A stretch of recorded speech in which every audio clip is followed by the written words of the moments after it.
Manitoma gari da sumang da khamlamlaga gari maning dagi machanupi bu singda khraga sumang da lephalli. Thoisna mayamana sapoka da ilapana ngak bangam hawdradana sumang da tusilli. Roshi thoisna gi manak changlaktuna thoisna bu hagot ki haina tawringai Manitoma changlaktuna magi nupi bu singthoi. Nang sida yaurkano chalo. Karino tamo si batare angang se ngasai dagi tawrisibu karino kari thamoino ba angang sina kari lan khrage. Manitoma Roshi na ngang libadu tadi thoisna gi manak changlaktuna makhutta pairiba saiduna kanba hawi. Manitoma sawe hemanbana tainafam khangdraduna thoisna da tainabani. Thoisna da phuribadu force kalli makholadu tabada tu chungba phawi. Leiramliba mi kaidu yengduna lei force sum henjalakpadu da Roshi changlai aduga khamdoknaba tawi. Karino si batare sasan da phubadawna angang sida tawrisibu karino. Hai yamna phattaba angang ni madi aina luna tawduna lakpani adubu madi yam phatlamdre sagai imung sigi mai machena mata phawba khandaba asiguma misidine hatokibana phai. Roshi haiba khambada yaraktrabada saugalai angang sina kari lan khrage ha nungsinaba sibu yadrabo matam natrabo nungsi haiduna phajinduna sumthambadi yaroidana aduga karigino sumaina angang sina tawbirisibo. Nangne wa makha tarakano kayarak aina hai khrage nangoda ha hanjin hai kiba natro angang sida taishan bigano namanaba luna tinabado mana matik chajadraga karigi asumai thokna lawriba madi hana khanglamgani ye aduga angang sida taina biriba karigino. Manitoma sawe henkatli Roshi gi mamai da khupak na thai ibemal changaktuna hai uwagi wachum nangangno nakona sadu yawgano ibungo nangko nakona sa yam hin maliko nang masigi nupi se machinam na kalle ibemal na nangna tawribudu chumme khalibro nasana chumme na khalibra ba ha nangna khalidu kaino hairo ha na angang sida tainaraga karibu kana tawrige. Ngasai makai tumi leptuna leramba Arun machanupada bungo mahausani ne makoina kai hinjilakpanani sawbam thoi adubu adugumna angang aduda tawgano haibagi wan yare phajaba nate changu imungda. Manitoma thoisna gi manak changlaktuna thoisna gi khudang du chingduna imungda pusinkhri. Thoisna kappasu kapkhidre wasu amatangangdi imungda changlaktuna thoisna gi kada insilami. Thoisna gi phone su mana puduna thoglai aduga thongdu mapadagi lok tawrami. Imungdagi mapan tholaktuna sumangda leptuna leiriba singduda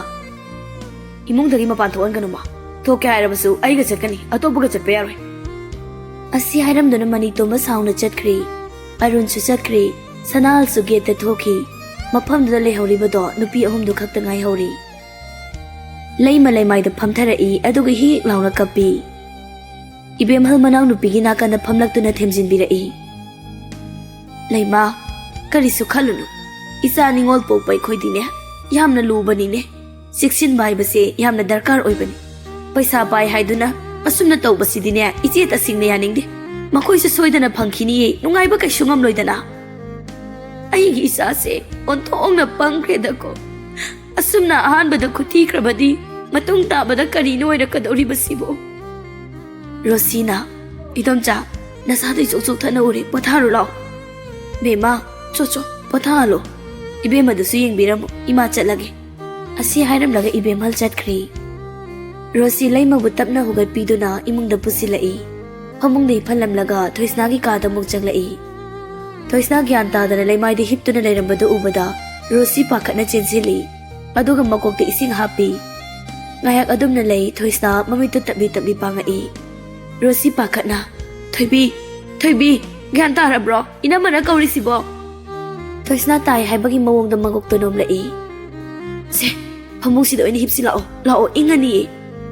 asi haidana Roshi thoisna bu konkhatpidana phamung de hiphalli. Roshi na thoisna gi pambom da pairubada thoisna nabagi handoi Roshi pakhatna phuri to haife chingkhatuna yengi ngasai phukibagi mami du ingangang na tarami. Roshi khangau da mapi tarai thoisna gi makokta nanthaduna thoibi yam warabo nangbo inama hayo. Thoisna mana magi makutche na paisili kapning badai pet phajinduna inama yampunga igase lapthongna dorabo yare se potharo nasadu warani inama higa yebige ising thangaloge inama amuk tai biramu yampunga igase lapthongna dorabo Rosie kari pakum pigadino haiba ma khangde matang sida ma hijin basu pamde thoisnagi matawdu khumpam khangdadana wa thaido I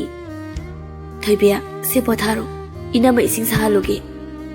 asi hairam laga Rosie su ka dagi thokri thoisna phamungdu de hiptuna lehawi ware thamoi dudi themjin bina ba kana su laite mamita su mekiras na magi namak tawkiba singdu mitmang de urai mapi su lepa laita adumak sinthari mi amana phatraga mioi kayabu no mana wahalibasi mara laijadraba mioi anisu dandi pire sairak sida asuk minungsi laitaba sina karigi minungsi haibasidi mioi khudimakta chen kadaba top top magunni aduga karigi minungsi haiba minungsi sibu na thaiduna khena baiba wahai sida hena pukning lukriba somdana mekiras mapabu konduna kapli imungduna leramliba mioi khudikmak mekiras na hauna pabung haina kaurakpaduda mahi chensinara'i Suras kakalaktuna bimotida paudu tammi bimoti pakatna chenthara'i Suras na kaduda tawramliba mawongduda ingangakri mina ukhini khanbagi kadu lokto silamlaga masu kumthara'i phone tawge haina tawringai matamda Monica ipingpingna la'i Suras chensinduna paudu tammi Monica masadu tarang chakri Monica na laklibadudi hotel da tawgibadu pautaduna ngangi haiduna laklibani adubu tawramliba mawongdudi tayonakri mapagi kada thuna changlai tawramliba mawongdu ubada ma mangduna leptuna lei mekiras na mapabu kolaga kaptuna lei bimoti na makhada phamduna kapli bonita na mamagi nakanda phamduna kapli Monica mapana hiptuna leiriba phamungduna changlai mekiras mache lakpa ubada machegi khudang chingsinduna phamungduna phamali aduga macheda babungse hospital da pusi chemsi ipungo chemsi chalo gari thawdoro makhoi mayam sidine ai nai bo amta tadi chemsi babungse hospital da puse Monica kablai mapagi makhoto chena paiduna lei mekira sauna machebu intoi Monica khongpham chahaudraduna lei mai da haithai mekiras angawba ole maichak ani na mabu khamba ngamdri ma ngawri mapa kaina bagi maichaka nusiba kaina bagi maichaka ani si punsinakri tasengna mekiras ki matawdu angawbani mina urabadi ngawri soidana hainarakani masadu hingchayai tambadawna tawrai imungda leiramba pochai singdo chakhaiduna mapagi manakta amuk changlai sagai gi mi lakpa maiba rang phamdu laklabani adubu mekiras na manakta changlakano haina lawkhong apai pai pot langbada mi singdo kiduna changlakte Monica na su themba yarakte Srinivas hoisu pau piduna Roger ga Srinivas ka changlakpada mekiras na kanna leiramliba glass to paiduna langai adubu Srinivas na tapna thaiduna changlai Srinivas na itaw kaina tawridubo aikhoi kawrabo Srinivas changlakano Roger na itaw adumna tawganu babung do narani thado mekiras mapada yengduna leiringai tanjaduda Roger ga Srinivas kana khutlai thuna laktuna mekiras ki makhuto phai mekiras kari suhai khidri tumina leikri karamnadi angawbo oloi luna cheksina thamjaba mani anima munbi khrabada ama leiramlabadi kharada oirasu phagadabani adubu maphamdagi animak minungsi laitana munbi khibada masado leitapham khangbam khangdabagi ngaiha wakhal phathaba ngamdana angawbagi saknon laurakpani Haujikta masado gyan takri mapada yengduna mapi sule palaita tarakli nakanda phamliba mamanabada yengduna hairai bye pabungse aibu thadok-tuna chatkre Srinivas na mioi bai basidi sigadoi bangaktani meita ahana kon ngai na bakhaktani Roger na mathau mangam pangthok na batawrasi thengrani firol se yongdok lurasi law asamna ani duna themduna mekiras bu firol hongdok halli firol hongdok loiraga makhada kumtharai mekiras ti mapagi manaktagi machi lengdi laison tinson tawduna mairabagi mathau mangam su pangthokri numituma hawkri somde ibem halga mani tombaga wari kana sanari hai amagi boiro sauna dana ne leiba kanaroi ibungo asiena tholaglabani na kari tawni kamai tawba haibado hangu chone nangbo sanabini ne mani tombana ima oi jani nasu chalo kaide thingloi aduga yumdudadi ai khongul amona taroi asi haiduna mani tombada hawgatuna chakri ibem hal machanu pada yengduna leihawi mamau nupida mon sinduna Bema, aiga nanga chalu siro horen phajaba hauna de ko chatradi hoi ma tasingna ma su satning badi phaude ꯑꯗꯨꯕꯨ ꯆꯠꯂꯣꯏꯒꯦ ꯍꯥꯏꯅ ꯍꯤꯛꯇꯣꯛꯄꯁꯨ ꯉꯝꯗꯦ ꯏꯕꯦꯝꯍꯜ ꯃꯃꯧ ꯅꯨꯄꯤꯗ ꯑꯃꯨꯛ ꯍꯪꯂꯛꯏ ꯊꯣꯏꯕꯤꯗꯤ ꯃꯁꯥ ꯀꯔꯤꯁꯨ ꯇꯧꯗꯕ꯭ꯔꯥ ꯆꯥꯛ ꯆꯥꯎ ꯌꯥꯗꯦꯗ ꯏꯃꯥ ꯑꯣꯟꯊꯣꯛꯄꯅꯤꯗꯀꯣ ꯑꯩꯒꯤ ꯏꯆꯥꯁꯦ ꯃꯁꯥꯗ ꯋꯥꯍꯧꯅꯕꯅꯤꯅꯦ ꯃꯉꯣꯟꯗꯒꯤ ꯍꯦꯟꯅ ꯐꯕ ꯂꯥꯛꯈꯤꯅꯤ ꯍꯥꯏꯅ ꯈꯟꯗ꯭ꯔꯕꯖꯥꯠꯂꯣ ꯑꯗꯨꯕꯨ ꯏꯃꯥ ꯍꯥꯏꯖꯕꯒꯤ ꯋꯥꯅꯤꯗ ꯄꯥꯛ ꯍꯦꯛ ꯀꯥꯎꯊꯣꯛꯄꯗꯤ ꯉꯝꯂꯣꯏꯗꯣ ꯇꯞꯅ ꯇꯞꯅꯕꯨꯗꯤ ꯐꯔꯛꯀꯅꯤꯗ ꯏꯃꯥ ꯒ꯭ꯌꯥꯟ ꯇꯥꯗꯦ ꯀꯔꯤꯅꯣ ꯍꯧꯖꯤꯛꯀꯥꯟ ꯇꯧꯔꯤꯕ ꯃꯑꯣꯡꯁꯤꯕꯣ ꯅꯪꯅꯅꯦ ꯃꯅꯝꯃ ꯍꯥꯏꯕꯗꯨ ꯊꯣꯛꯏ ꯅꯪꯅ ꯀꯨꯞꯅ ꯁꯦꯟꯅꯧꯀꯣ ꯈꯤꯇꯗ ꯁꯣꯏꯅꯤ ꯏꯃꯥ ꯑꯩꯗꯤ ꯊꯣꯏꯕꯤꯁꯦ ꯗꯥꯛꯇꯔꯗ ꯄꯨꯅꯤꯡꯉꯤ ꯃꯆꯤ ꯎꯪꯗꯨꯅ ꯂꯩ ꯗꯤꯄ꯭ꯔꯦꯁꯟ ꯅꯥꯔꯛꯀꯗ꯭ꯔꯥ ꯍꯥꯏꯅ ꯌꯥꯝ ꯄꯥꯈꯠꯂꯤꯀꯣ ꯍꯣꯏꯅꯦ ꯂꯩꯃꯒ ꯈꯟꯅꯔꯁꯦ ꯑꯗꯨꯅ ꯍꯣꯏ ꯃꯥ ꯔꯣꯁꯤ ꯊꯣꯏꯁꯅꯥ ꯍꯣꯏꯒꯤ ꯌꯨꯝꯗ ꯑꯃꯨꯛ ꯂꯥꯛꯏ ꯊꯣꯏꯁꯅꯥꯒꯤ ꯀꯥꯗ ꯆꯪꯂꯛꯏ ꯊꯣꯏꯁꯅꯥ ꯐꯃꯨꯡꯗ ꯇꯨꯝꯗꯨꯅ ꯂꯩꯔꯝꯃꯤ ꯔꯣꯁꯤ ꯆꯪꯁꯤꯟꯗꯨꯅ ꯐꯝꯊꯩ ꯑꯗꯨꯒ ꯇꯞꯅ ꯅꯥꯀꯟꯗ ꯐꯝꯊꯗꯨꯅ ꯊꯣꯏꯁꯅꯥꯗ ꯇꯞꯅ ꯀꯧꯔꯛꯏ ꯊꯣꯏꯕꯤꯌꯥ ꯊꯣꯏꯁꯅꯥ ꯃꯃꯤꯠꯇꯨ ꯄꯥꯡꯊꯣꯔꯛꯏ ꯑꯗꯨꯒ ꯍꯤꯞꯂꯝꯕꯗ ꯍꯧꯒꯠꯇꯨꯅ ꯐꯝꯃꯤ ꯅꯪꯕꯨ ꯀꯔꯤ ꯆꯥꯅꯤꯡꯒꯦ ꯀꯩꯝ ꯆꯥꯅꯤꯡꯗꯦꯗ ꯑꯗꯨꯝꯅ ꯁꯨꯝ ꯂꯩꯕ ꯌꯥꯕ ꯅꯠꯇꯦꯅꯦ ꯅꯪꯕꯣ ꯅꯁꯥꯗꯣ ꯁꯨꯝ ꯁꯣꯛꯆꯤꯜꯂꯛꯏꯀꯣ ꯏꯅꯝꯃ ꯍꯧꯖꯤꯛꯇꯤ ꯀꯩꯁꯨ ꯆꯥꯅꯤꯡꯗꯦ ꯆꯥꯅꯤꯡꯉꯀꯥꯟꯗ ꯑꯗꯨꯝ ꯍꯥꯏꯔꯛꯀꯦ ꯌꯨꯅꯤꯚꯔꯁꯤꯇꯤ ꯇꯝꯂꯝꯗꯥꯏꯁꯤꯗ ꯅꯁꯥꯗꯣ ꯁꯣꯛꯂꯛꯑꯅꯤꯏꯅꯝꯃ ꯑꯦꯛꯖꯥꯝ ꯍꯥꯏꯗꯣꯛꯑꯦ ꯍꯥꯏꯕ꯭ꯔꯥ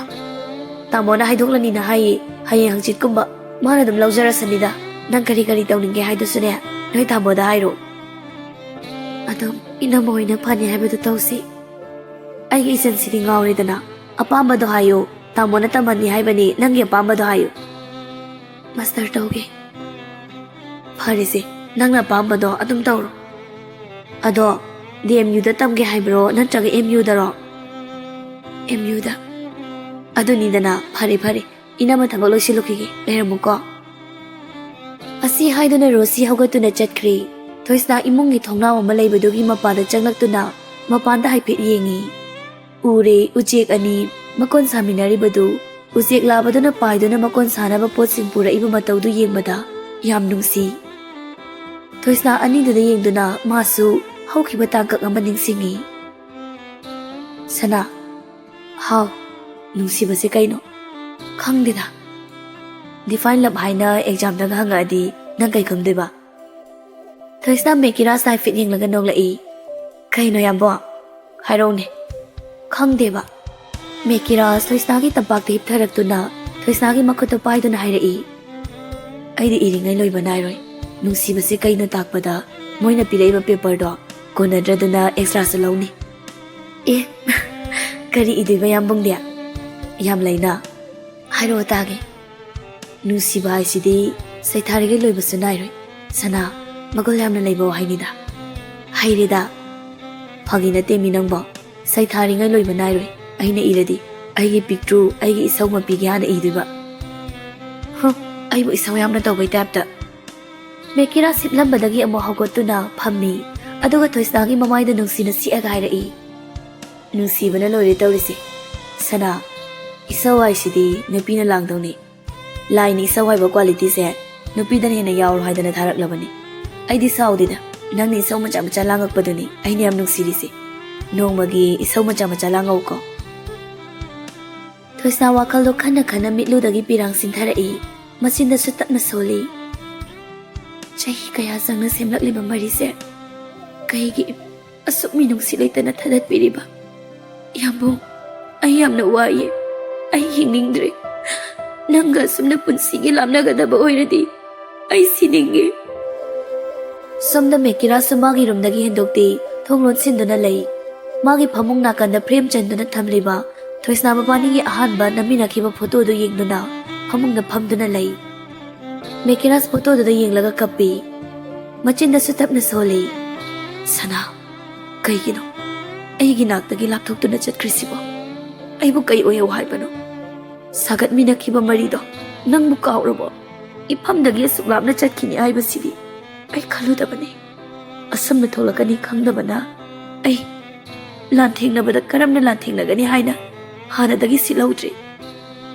ꯑꯗꯨꯒꯤ ꯅꯪ ꯑꯩꯕꯨ ꯋꯥꯔꯧꯔꯤꯕ꯭ꯔꯣ ꯍꯥ ꯑꯩ ꯌꯥꯝ ꯋꯥꯔꯤ ꯁꯅꯥ ꯑꯩ ꯌꯥꯝ ꯋꯥꯔꯤ